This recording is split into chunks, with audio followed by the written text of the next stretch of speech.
네, 안녕하세요. 나덕균입니다. 가슴 통증의 종류 두 번째입니다.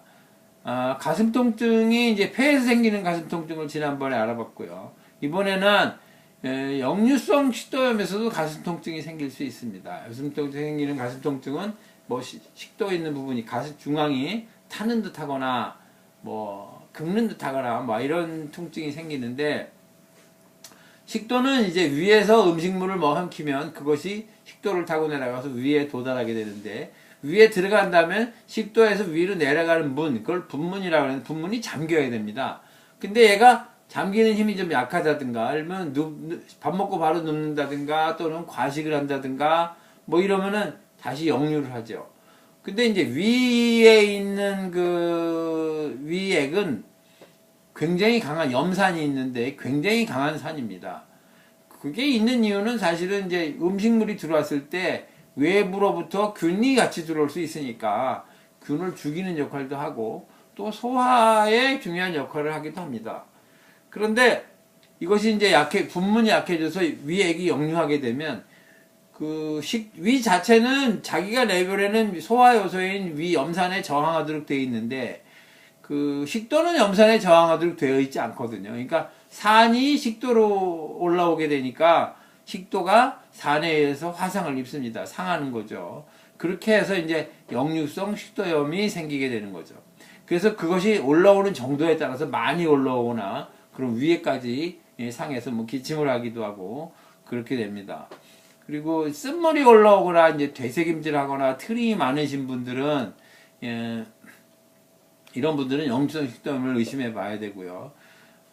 최근에는 역류성 식도염 증후군이라는 게 있습니다. 역류성 식도염 증후군은 뭐냐면, 역류성 식도염이 있는데 역류성 식도염만 있는 것이 아니고 가슴이 아파, 또는 뭐 어깨가 아파, 머리가 아파, 이렇게 해서 역류성 식도염과 같이 오긴 하지만 해부 생리학적으로 크게 연관이 없는 증상들이 같이 보이고 있는 환자군을 역류성 식도염 증후군이다, 이렇게 말을 합니다. 사실은 이런 경우는 이제 그 가슴에서 기운이 막혀 생기는 것인데, 어쨌든 이제 역류성 식도염 증후군이 동반되는 질환으로 역류성 식도염 증후군이라는 것이 있으니까 알아두시면 되겠습니다. 그 다음에 심장의 대동맥 박리에서도 굉장히 심한 가슴 통증이 생길 수 있습니다.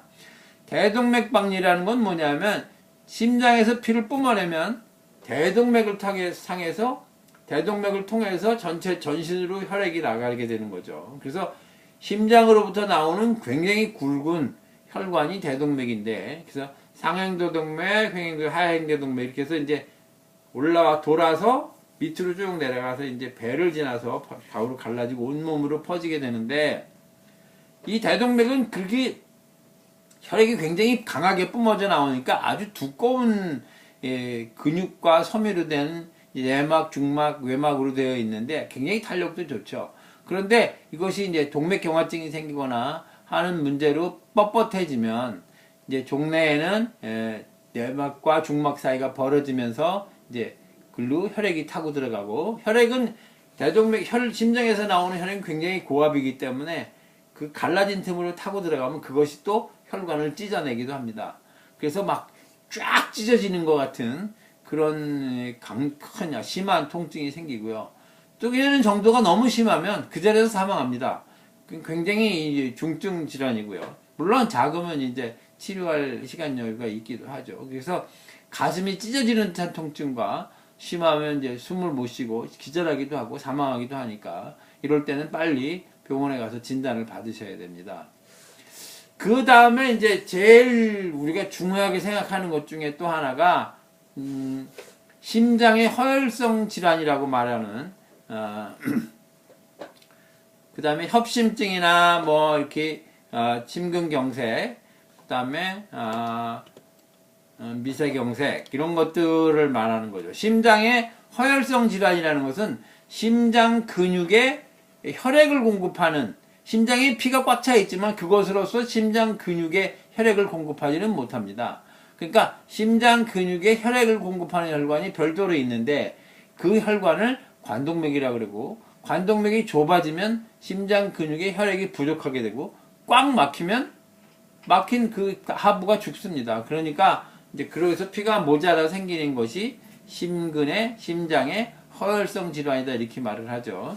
그래서 제일 많은 거는 협심증인데 협심증은 이제 심장 관동맥이 좁아져서 가만히 있을 땐 괜찮은데 운동을 하거나 이렇게 심장이 빨리 뛸 때 또는 막 TV에서 많이 보시는 것 같이 막 흥분하다가 가슴을 부여잡고 쓰러지는 이런 것도 이제 심장이 막 빨리 뛸 때는 혈액 공급도 심근에 혈액 공급을 더 많이 해줘야 되는데 빨리 뛰는데 혈관이 좁아서 많이 못해. 그러면 이제 통증이 생기는 거죠. 그때 이제 생기는 것이 심근의 허혈성 질환 중에 협심증입니다. 그러니까 굉장히 가슴을 조이는 듯하고 막 심근을 부여안고 꼼짝을 못하죠. 주저앉아야 되는데 한 번 아프면 이제 2분 이상 아프고 30분 이상 아프면 다른 병입니다. 그러니까 무슨 심근경색이라든가 이런 다른 병이고 어쨌든 죽을 것 같이 아프고 가만히 쉬면 완화됩니다. 물론 굉장히 위험하죠. 그러니까 너무 심하게 됐을 때는 뭐 스텐트를 끼거나 막 뚫거나 해야 되는 것이고 그렇지 않을 때는 다른 서양의학적으로 치료법은 없고 한의학적으로 치료할 수가 있습니다. 심근경색은 이제 협심증하고 같은 병리로 생기는 것이긴 한데 이제 단순히 좁아진 거 플러스 혈전이 꽉 막은 거죠. 꽉 막아서 그냥 풀리질 않기 때문에 심하게 막히면 그것도 역시 사망합니다. 그리고 빨리 병원에 가서 뚫어야죠. 뚫으면 이제 심근의 손상이 최소한으로 됩니다. 그러니까 그렇게 심하게 아프고 막 부여안고 그래서 의사들이 응급실에서 근무할 때 심장을 가슴을 부여안고 땀을 뻘뻘 흘리면서 들어오면 심근경색인가 이렇게 이제 볼 정도로 특이한 모양을 가지고 있는 그런 것이 심근경색입니다. 그러니까 빨리 급하게 초를 다쳐서 굉장히 아프기 때문에 사실 병원에 안 가실 수도 없어요. 그러니까 엄청나게 아프고 위험한 병이니까 빨리 병원에 가셔야 되고요. 그 다음에 이제 아주 요즘엔 검사법이 발달되다 보니까 아주 작은 혈관이 막히기도 합니다.